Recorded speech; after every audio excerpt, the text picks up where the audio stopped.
বাংলাদেশে হিন্দুদের ওপর হচ্ছে চরম অমানবিক নির্যাতন। এক কথায় সরকারি মদতে হিন্দু নিপীড়ন চলছে বাংলাদেশে। এমতাবস্থায় কলকাতায় অবস্থিত বাংলাদেশের ডেপুটি হাই কমিশনারের অফিস ঘেরাও সহ একগুচ্ছ কর্মসূচির ডাক দিয়েছিলেন বিরোধী দলনেতা শুভেন্দু অধিকারী। এদিন 27 নভেম্বর বাংলাদেশের ভিসা পুরোপুরি বাতিলের আহ্বান জানালেন পশ্চিমবঙ্গের বিধানসভার বিরোধী দলনেতা শুভেন্দু অধিকারী। পাশাপাশি সীমান্তে অবরোধের হুঁশিয়ারিও দিয়েছেন তিনি। আমি এখান থেকে দাবি করছি, ভিসা 100% স্টপ করুন। আমরা প্রয়োজন হলে একদিন অপেক্ষা করে ভিসা দপ্তরেও যাব, এখানে ভিসা সেন্টারে।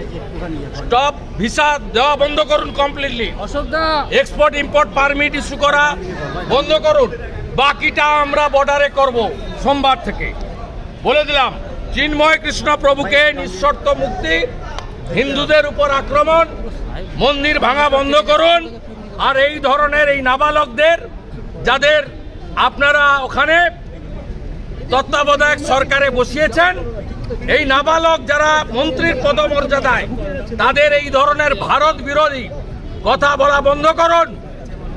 আর চিকিৎসা নেওয়ার জন্য করাচি আর লাহোরে যান, এখানে আসবেন না, পরিষ্কার বলে দিতে চাই। বুধবার শুভেন্দুর নেতৃত্বে বিজেপি বিধায়করা কলকাতায় অবস্থিত বাংলাদেশ ডেপুটি হাই কমিশনারের অফিস ঘেরাও করেছিলেন। সেখানেই বাংলাদেশ সরকারকে কড়া বার্তা দিলেন বিরোধী দলনেতা। তার দাবি, চিন্ময় কৃষ্ণ দাস প্রভুকে অবিলম্বে নিঃশর্ত মুক্তি দিতে হবে, বন্ধ করতে হবে হিন্দুদের ওপর অত্যাচার।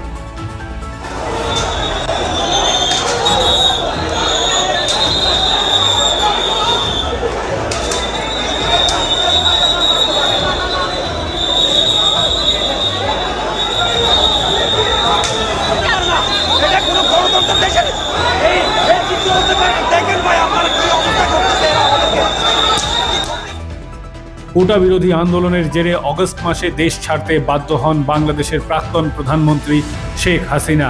এরপরেই বাংলাদেশে গঠিত হয় ইউনূসের নেতৃত্বাধীন অন্তর্বর্তী সরকার। সেই সরকারের বিরুদ্ধে বারংবার হিন্দুদের উপর অত্যাচারের অভিযোগ উঠেছে। সম্প্রতি বাংলাদেশের সনাতন জাগরণ মঞ্চের অন্যতম মুখ সন্ন্যাসী চিন্ময় কৃষ্ণ দাস ব্রহ্মচারীকে গ্রেফতার করেছে ইউনূসের সরকার। তার প্রতিবাদে উত্তাল হয়েছে বাংলাদেশ। আন্দোলনের ঝাঁঝে পাল্টা মৌলবাদীরা হিন্দুদের ওপর আক্রমণ করতে শুরু করেছে। একতরফা হিন্দু নিধন চলছে। সেই আন্দোলনের ঢেউ আছড়ে পড়েছে ভারতেও। মঙ্গলবার থেকেই পথে নেমেছে বিজেপি, পথে নেমেছে বিভিন্ন অরাজনৈতিক এবং সামাজিক সংগঠন। লাগাতার কর্মসূচির ডাক দেওয়া হয়েছে। ব্যুরো রিপোর্ট, মাধ্যম।